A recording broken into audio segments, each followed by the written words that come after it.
हुई रखी हुई है। हाँ जी, गुड मॉर्निंग स्टूडेंट्स। आज का हमारा जो टॉपिक रहेगा फाइनेंशियल अकाउंटिंग के अंदर hire purchase system and instalment payment system. ठीक है, सबसे पहले बात आती है बेटा जी, क्या होता है hire purchase system and instalment payment system. देखो, सबसे पहले बात आती है कि हम जब सेल एंड परचेज करते हैं, हमने कोई भी असेट्स परचेज की, ठीक है, तो अगर हम उस चीज को नगद में ही खरीद लेते हैं, नगद में हमने असेट्स परचेज कर ली और अगले ने सेल कर दी, हमने खरीद ली, तो क्या होगी, वो जस्ट सेल और परचेज बोली जाएगी। उसके बाद सेल्समैन का काम खत्म, हमारा काम खत्म, क्योंकि हम टोटली पेमेंट कर चुके हैं उसको। बट हायर परचेज सिस्टम क्या होता है, इसके अंदर कि हम कोई भी असेट्स परचेज करते हैं या फिर सेल करते हैं, तो उसमें परचेज की गई जो भी असेट्स होगी ना, उसका जो टोटल अमाउंट इकट्ठा पेमेंट न करके धीरे धीरे किस्तों में पेमेंट किया जाता है।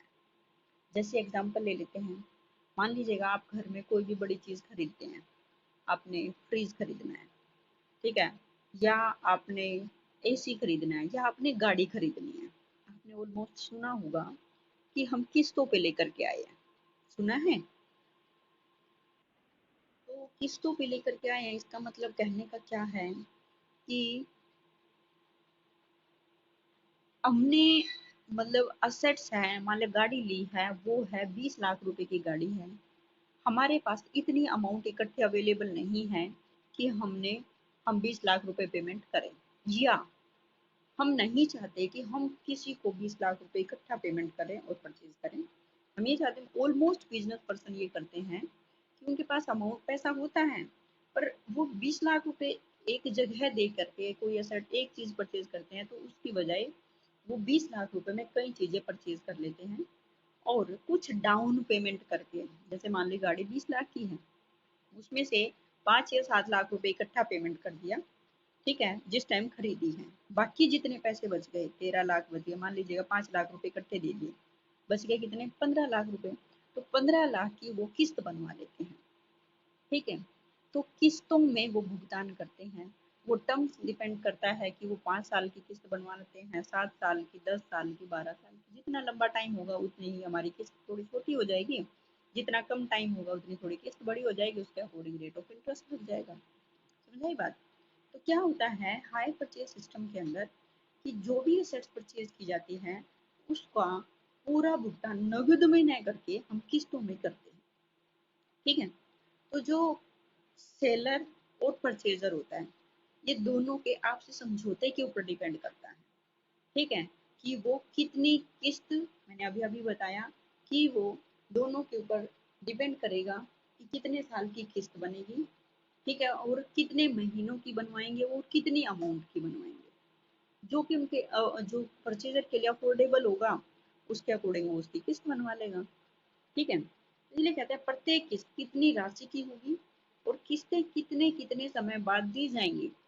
कितने कितने समय बाद का मतलब है, वो पर मंथ देना चाहता है, या वो 3 महीने में एक किस्त देना चाहता है, या 6 महीने की एक किस्त है, या फिर 1 साल की एक किस्त है। समझ आई बात। तो ये डिपेंड करता है समझौते, किनके समझौते, क्रेता और विक्रेता के आपसे समझौते, आपसे वार्तालाप के ऊपर डिपेंड करते हैं, ठीक है।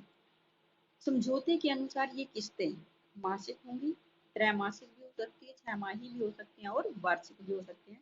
आगे वही बात, जैसे ही विक्रय का ठहराव होता है, क्रेता माल को मतलब क्रेता को माल सौंप दिया जाता है। भाई हमारा एग्रीमेंट हो गया, हमारा समझौता हो गया, मान लीजिएगा हमने टाटा मोटर्स से गाड़ी खरीदनी है, कार खरीदनी है, हमारे एग्रीमेंट हो गया, सारे साइन वगैरह हो गए, और हमने डाउन पेमेंट मीन्स कुछ अमाउंट उसी टाइम पे हमने नगद भुगतान कर दी, ठीक है।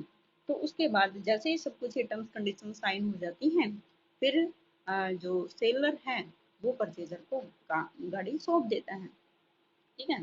जरूरी नहीं है कि गाड़ी कोई भी है, कोई भी चीज आप किस्तों में खरीद सकते हैं, और तो और हम छोटे से छोटे चीज़ भी आजकल किस्तों में आ गई हैं। आपने देखा होगा कि घर में बैटरी वगैरह, जो गरीब आदमी है वो तो इन्वर्टर बैटरी है, टीवी है, फ्रिज है, कूलर है, वो सब भी किस्तों में लेकर के आते हैं। इवन कि फ़ोन भी किस्तों में लेते हैं लोग, लेते हैं ना। तो आजकल तो हर एक चीज़ पे ईएमआई हो गई है, जिसको हम किस्तें बोलते हैं। ठीक है। तो इसलिए क्या होता है कि वो पूरे माल का भुगतान इकट्ठा न करके धीरे धीरे किस्तों में पेमेंट करता है। ठीक है। और जैसे ही उनका सेल का ठहराव हो जाता है, क्रेता को माल सौंप दिया जाता है। ठीक है। और उसे माल को प्रयोग करने का अधिकार मिल जाता है। समझ आ गई बात? भाई अब हमारे पास घर पे आ गया, हमने टीवी खरीदना था, इन्वर्टर खरीदना था, हम ले आए, किस्त पेमेंट करते रहेंगे, हम उसको घर पे यूज करेंगे। ठीक है। परंतु जब तक सारी किस्तों का भुगतान नहीं हो जाता, तब तक वो उसका असली मालिक नहीं बनता। वो कौन? क्रेता। ठीक है। मान लीजिएगा मैं गाड़ी खरीद के लाई हूँ, किस्तों पे लाई हूँ, तो जब तक मेरी आखिरी किस्त तक का भुगतान नहीं हो जाता, तब तक उस गाड़ी की ओनर नहीं बोले जाएंगे। एक्चुअल ओनर कौन रहेगा? मोटर मीन्स जहां से हमने गाड़ी परचेज की है। ठीक है। तो स्वामित्व का हस्तांतरण तब तक नहीं होगा जब तक कि आखिरी किस्त का भुगतान नहीं कर दिया जाएगा। ठीक है। यदि क्रेता किसी भी किस्त का भुगतान नहीं करता है, मान लीजिएगा मैं कोई किस्त का भुगतान करने में असमर्थ हो जाती हूँ या पेमेंट नहीं करती हूँ, तो या फिर पेमेंट करने से मना कर देती हूँ। ठीक है। तो जो सेल्समैन है, सेल पर्सन मतलब सेल्स एजेंसी है, जो सेलर है, वो क्या करेगा? माल को वो वापस भी ले जा सकता है। ठीक है। और उस समय तक क्रेता द्वारा चुकाई गई सभी किस्तों को विक्रेता माल का किराया मानकर जब्त कर लेता है। आई बात समझ में? मतलब कहने का क्या है, उस टाइम तक क्रेता ने जितने भी किस्तों का भुगतान किया है, उन सभी किस्तों को जो विक्रेता होगा, वो उस वस्तु का या उस माल का किराया मान करके एक तरह से ये मान लेगा कि मैंने इसको किराए पे दे रखी थी और इसने किराया मतलब पेमेंट नहीं किया, तो वो सारे जब्त हो जाएंगे जितनी भी हमने किस्तें दी हैं। मान लीजिएगा 60 किस्तें दी थी, 60 किस्तें थी टोटल, उनमें से हम 40 किस्त दे चुके हैं और हमने 40 के बाद आगे किस्त देना बंद कर दिया या आगे दे नहीं पाए, तो वो सारी जो 40 किस्तें हमने भुगतान की हैं, वो सारी के सारी विक्रेता जब्त कर लेगा। एक भी पैसा वापस नहीं करेगा, प्लस सामान को भी वापस ले जाएगा। आई बात समझ में? तो इसलिए क्या होता है, तो इस पद्धति में क्रेता को किराया क्रय क्रेता में जो खरीदार होगा वो हायर परचेजर होगा, और जो सेल्स पर्सन होगा वो हायर वेंडर होगा। आई बात समझ में? यस। नेक्स्ट है definition. Definition J R Bartley by क्या कहते हैं? किराया क्रय पद्धति में माल उस व्यक्ति को सुपुर्द कर दिया जाता है जो माल के स्वामी को बराबर सामयिक किस्तों में भुगतान करने को सहमत हो जाता है। क्या है? हायर परचेज सिस्टम के अंदर माल है जो व्यक्ति को सुपुर्द कर दिया जाएगा। किसको? जो माल के स्वामी को बराबर सामयिक का मतलब टाइम टाइम पे जो भी हमारा एग्रीमेंट हुआ उसके अकॉर्डिंग किस्तों का भुगतान करता चला जाएगा। तो जब तक अंतिम किस्त का भुगतान न कर दिया जाए, तो ऐसे किस्तें माल का किराया मानी जाती हैं और अंतिम किस्त का भुगतान होने पर माल का स्वामित्व क्रेता को मिल जाता है। आ गई बात समझ? तो सेम है नेक्स्ट डेफिनेशन विलियम्स पिकल्स के अकॉर्डिंग। किराया क्रय पद्धति से उस पद्धति से है जिसमें संपत्ति को किस्तों के भुगतान द्वारा प्राप्त किया जाता है। किस्तों की अवधि की समाप्ति तक स्वामित्व विक्रेता के पास रहता है। अंतिम भुगतान से पहले वाले भुगतान किराए की तरह माने जाते हैं और क्रेता को संपत्ति का स्वामित्व तब तक प्राप्त नहीं होता जब तक वह अंतिम किस्त का भुगतान न करते। तो वही बातें सारी जो मैं आपको ऊपर बता चुकी हूँ। नेक्स्ट आ जाता है characteristics of higher purchase system. Same वही पॉइंट, माल के प्रयोग का अधिकार। जैसे ही एग्रीमेंट साइन हो जाता है, जो माल है किराया क्रेता इट मीन्स हायर परचेजर को माल मिल जाता है और वो उसको यूज करना शुरू कर देता है, उसको अधिकार प्राप्त हो जाते हैं। दूसरा होता है किस्तों में भुगतान की सेक्शन, जो हमारा एक्ट हायर परचेज एक्ट है, इसका सेक्शन 3 में क्या कहा है? हायर परचेजर लिखित में ठहरा होता है। हमेशा ध्यान रखना है कि ये जो भी एग्रीमेंट होते हैं, जो भी समझौते हैं, वो हमेशा और हमेशा लिखित में होते हैं। ये हमने पार्टनरशिप में भी पढ़ा था कि हमारे जो आपसी वार्तालाप हैं जिसको हम पार्टनरशिप डीड बोलते थे, वो हमेशा लिखित हो सकती है और मौखिक भी हो सकते हैं, परंतु फ्यूचर के झगड़ों से बचने के लिए हम उनको लिखित में ले लेते हैं। बट हायर परचेज सिस्टम में कभी भी मौखिक वर्ड यूज नहीं होगा। कोई भी बात होगी तो वो सारी चीजें रिटर्न में होंगी। समझ आई बात? तो इसलिए जो हायर परचेजर है उसके साथ जो भी एग्रीमेंट होगा वो रिटर्न में होगा, और इस पर संबंधित पक्षकारों के सिग्नेचर होंगे।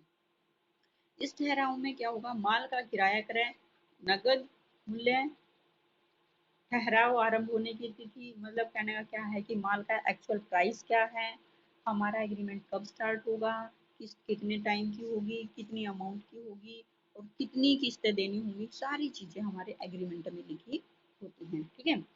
माल का स्वामित्व अभी मैंने आपको बताया कि वो जस्ट उसको यूज करने का अधिकार मिला है, जब तक आखिरी किस्त का भुगतान नहीं हो जाता तब तक स्वामित्व प्राप्त नहीं होगा। इट मीन उसका एक्चुअल ओनर तब तक नहीं बनेगा जब तक लास्ट पेमेंट का भुगतान ना कर दिया जाए।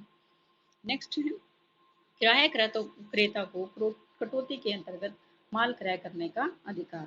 कहने का मतलब है कि मान लीजिएगा अब जो खरीदार है वो यूँ चाहता है कि बीच में ही, जैसे मान लीजिएगा मैं हूँ, हमने गाड़ी खरीदी है और हमने 60 किस्तों में हमने उसका पेमेंट करने का एग्रीमेंट लिया, बट हम ये चाहते हैं बीच में जैसे माइंड में आया कि क्यों ना उसका एकदम से पेमेंट कर दिया जाए, सारी अमाउंट का धीरे धीरे पेमेंट करने में मजा नहीं आ रहा। बहुत सारे लोग हैं ऐसा सोचते हैं भी ठीक है आज हमारा बजट नहीं था बट कल को हमारा बजट अच्छा हो जाता है, तो जैसे ही 20 किस्तों का भुगतान हुआ तो 21वीं किस्त के टाइम पे हमने पूरी जितनी भी टोटल पेमेंट थी वो टोटल पेमेंट हम करना चाहते हैं, इकट्ठी पेमेंट करना चाहते हैं।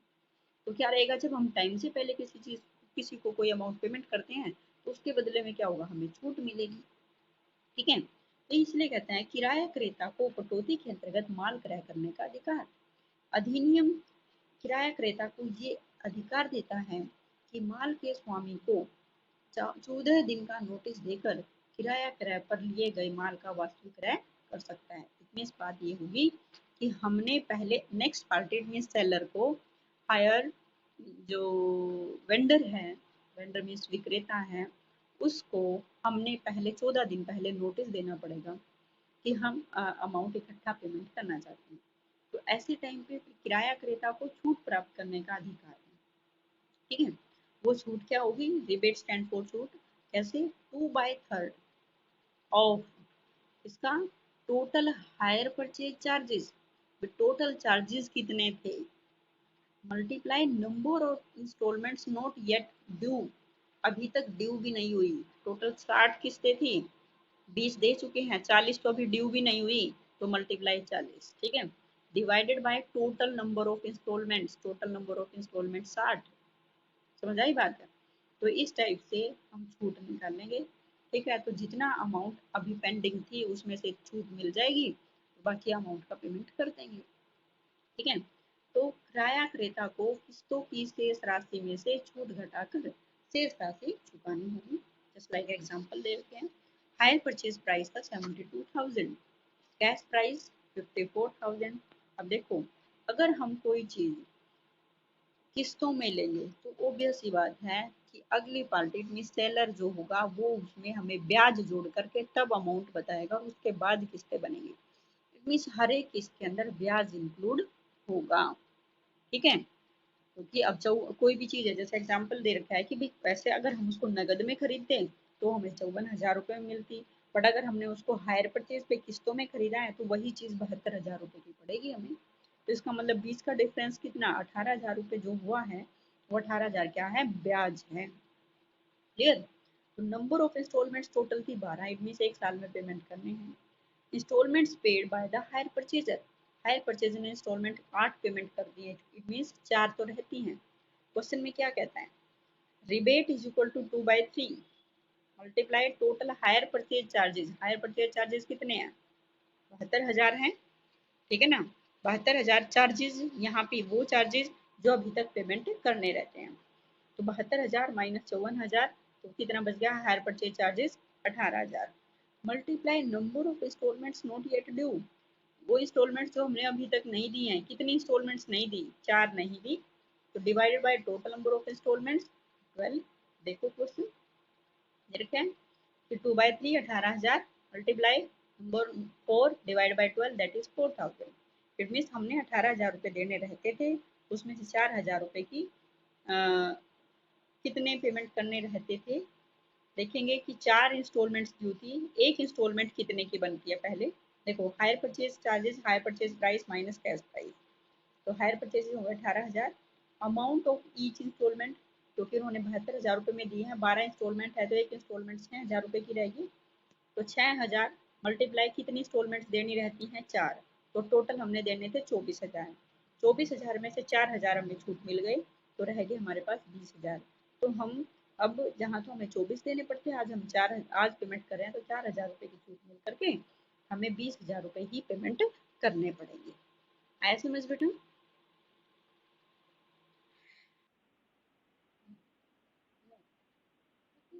भुगतान न होने पर, मान लीजिएगा कि अभी हमने पढ़ा था कि अगर हम बीच में या हायर परचेजर है बीच में किस्त का भुगतान नहीं कर पाता है, तो क्या रहेगा, विक्रेता को माल वापस पाने का अधिकार है। ठीक है, तो किराया क्रेता द्वारा किसी भी किस्त के भुगतान में त्रुटि करने पर विक्रेता माल वापस ले सकता है। समझ आ गई? क्योंकि अंतिम किस्त के भुगतान कर तक माल का स्वामी कौन है, विक्रेता। ये बातें मैं आपको पहले ही बता चुकी हूँ। बट सेक्शन 22, ठीक है, निम्नलिखित दशाओं में न्यायालय से अनुमति प्राप्त किए बिना माल वापस लेने का अधिकार का प्रयोग नहीं किया जा सकता। अब वो कौन सी बातें हैं भाई, कौन सी, कुछ ना कुछ टर्म्स एंड कंडीशन तो सभी के ऊपर अप्लाई होती है। तो यहाँ section 20 of higher purchase system, तो इसमें यहाँ पे क्या कहता है कि न्यायालय की अनुमति के बिना माल वापस नहीं किया जा सकता। कौन सी कंडीशन में? ठीक है, पहली कंडीशन क्या है, जब किराया क्रय मूल्य 15,000 से कम हो।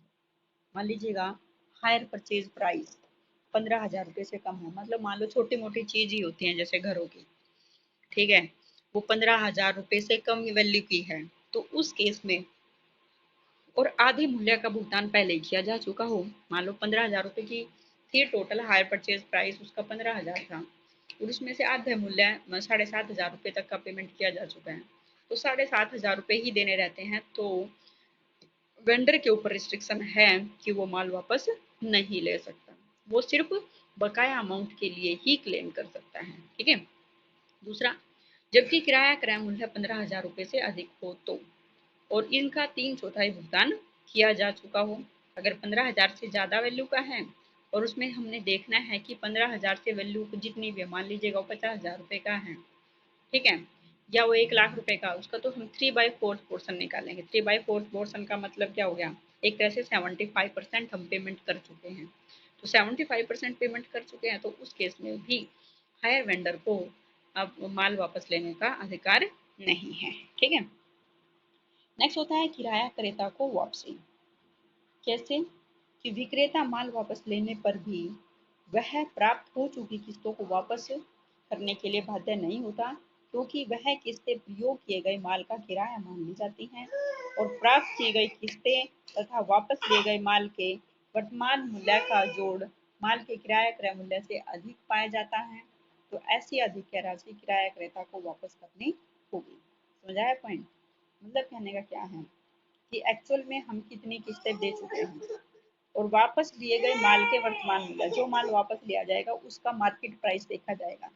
अगर मार्केट प्राइस, इन दोनों मार्केट प्राइस प्लस जो हमने किस्तें दे दी हैं, उन दोनों का टोटल करके देखेंगे। अगर वो हायर परचेज प्राइस से अधिक होगा तो जितना भी एक्सेस अमाउंट होगी, ठीक है, तो वो ऐसी अधिक राशि किराया क्रेता को वापस करनी होगी। ठीक है, हायर परचेजर्स को वापस करनी पड़ेगी। आता है नए चुकाई गई किस्तों के लिए दावा करने का अधिकार, कि जो सेलर है वो माल वापस लेने और चुकाई गई किस्तें जब्त करने का अधिकार तो है ही उसको, साथ ही वो जो न चुकाई गई किस्तें, वो किस्तों के लिए भी दावा कर सकता है।